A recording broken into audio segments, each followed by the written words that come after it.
Well, my passion for tattooing came from, I guess, just always being I always liked customizing things. I was always customizing cars, backpacks, shoes, skateboards. I used to always cut out the grip tape on the skateboards on top, like into certain designs and this and that. Was really into cars, custom cars, so I pretty much focused on that for about 10 years. Just building cool cars and welding and metal fabrication. But then after a while, you know, working on other people's cars for a living took all the fun out of that, and so I was kind of looking for something else to do. When I was looking to transition out of the hot rod thing, I just started drawing again, because I stopped drawing for about 7 years when I was doing the whole car thing, and I didn't really do any of my art anymore. But once I was looking to get out of the car business, I started doing more drawing, not for tattoos, but just because my girlfriend at the time, now that she's my fiance now, but she suggested that she asked if I ever thought about doing tattoos. And it's like, yeah, I thought about it, but never put too much into it. And we started getting tattooed together at the time, and so I kind of was just like, well, what the hell, I'm looking to transition. So I just kind of bought a kit online and started tattooing pretty much. Started by myself and started tattooing my friends and my fiance, and turned out that I was somewhat decent at it. My first tattoo on my leg came out pretty good compared to most people's first tattoos. At that point, I still didn't know where I was kind of going with it, but I feel like I'm more of an artist now and able to come up with more designs out of my head than when I was younger. When I was younger, I was more of like a copycat artist. Or not really copycat artist, but really good at doing portraits and copying people's faces or stuff that I've seen in magazines. Not necessarily tracing, but just redrawing what other people did. Now I'm able to come up with my own cool designs, and I kind of have a style that I like when I'm doing my own tattoos, and I just feel like I've progressed way more as an artist, and it just makes me want to do even more cool tattoos and, you know, push myself to do more interesting stuff or more harder stuff.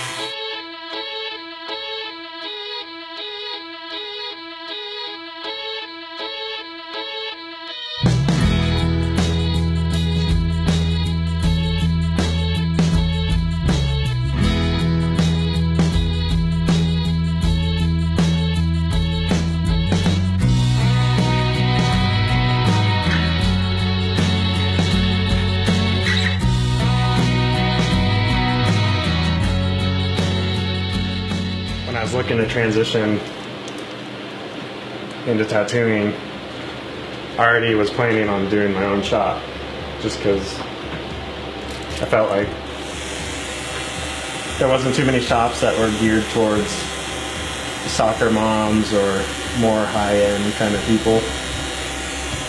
I mean, at that time it was mostly just kind of flash shops, not too many custom shops locally, I would say. So when I first started tattooing, I came up with Meyers Ink right off the bat, and I kind of just promoted myself as that. I didn't really know too much of what I was doing back then, but at least I had it somewhat started. So building up my clientele to where I could afford to run my own business, and pretty much designed it the way that I wanted people to feel comfortable in.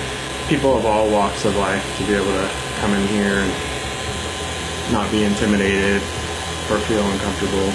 I want it to be a shop that's, you know, does custom high-end work that is comfortable. My favorite type of tattoos to do, or my favorite style, is kind of new school. And there's kind of a new name for it. It's called real school. Almost like new school, but even like more realistic. So you're using the combination of realism and new school together. It's just not so cartoony. More realistic subject matter, or more realistic techniques to it. I enjoy doing a lot of like glass kind of things, like bottles and stuff that like has lots of dimension, and where you look like you're looking into a piece, not just like something flat on the skin. But I really like to do realism type tattoos, like photorealistic. And I'd say those are more difficult too, and challenging. But when you get to the end, the final product, it definitely makes you feel good to be able to put something like that on somebody's body.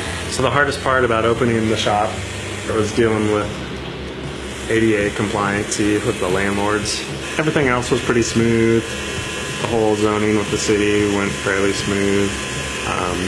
ADA compliance kind of stuff was just a complete nightmare. And there was like a whole couple months where I was like wondering if I was just gonna walk away from the shop and like give up.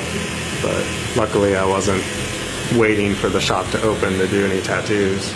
I was tattooing at my friend's shop while I was opening this one, so I wasn't stressed out, money-wise, to try and open the shop. Once I got open, it's been pretty smooth. I won my first award at the Cow Palace convention. I think it was about like only a year and a half after I started tattooing, which was pretty cool. I feel like awards are just kind of one of those things. You gotta pick a tattoo to do for it, and you kind of just gotta put all, just know that it's gonna be an awesome tattoo and just put everything you got into the tattoo. Kind of, impress the judges. I got a bunch of projects that are gonna be the next conventions, and hopefully get some recognition for those tattoos. It's always fun for clients to be a part of that whole mission and have their tattoos win an award. They get a lot of enjoyment out of that too. It's pretty much just a three-man shop. There's not really, my goal when opening the shop was to have a place other artists could come and feel comfortable to work on their art and also work on their career. Was for them to not have to be broke and tattoo all the time just because they were trying to pay, the owner of the shop. I wanted people to put as much effort into their careers as I am putting into mine and get just as busy. This isn't really a walk-in style shop. It's pretty much more of an appointment, custom tattoo shop. First guy I had come on, he's from New York, younger kid. Was a little apprehensive about him, just with his age, but his quality of work was really good. And he grew up here, but was tattooing in New York. He's been working out really good, and doing some pretty sweet tattoos. And the other artist I have, he's the local. He's been tattooing local in the shop here, and just has a whole different style than what a lot of people around here have. And I just thought it'd be really cool to get somebody bring some diversity to the shop. He does a lot of the cool, like, kind of bio-organic style tattoos, which are pretty cool and becoming more popular. So yeah, with the three of us here, we have a pretty big range, different styles. Upcoming events I'm doing, I'm going to be at the Tattoos and Blues in Santa Rosa, but I doubt that I'll have a booth there because you gotta pre-register for those. I didn't get around to doing that last year, so I don't think I'll be having a booth there, but I'll definitely be there. And then there's a Tahoe convention this summer, pretty big one that I'm going to be at. Not going to be doing the Cow Palace shows anymore. Those kind of just haven't been that great and seem to just be a waste of time. I might try and make it down to a few in the LA area this summer. We'll just kind of see what happens. But yeah, definitely looking forward to Ink Tarts and the Lake Tahoe show.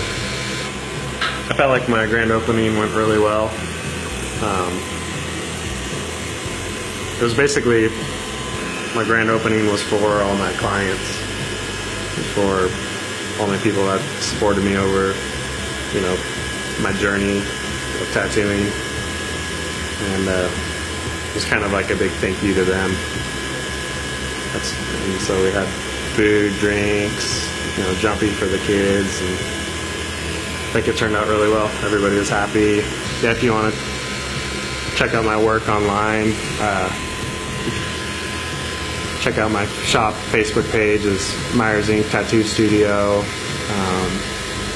You could even friend me on Facebook, just Paul Meyers. And also, I have an Instagram, which is Paul_Myers_tattoos. That's pretty much solely all my work is on Instagram or the shop page. And you could see the other artists' work on the shop page as well.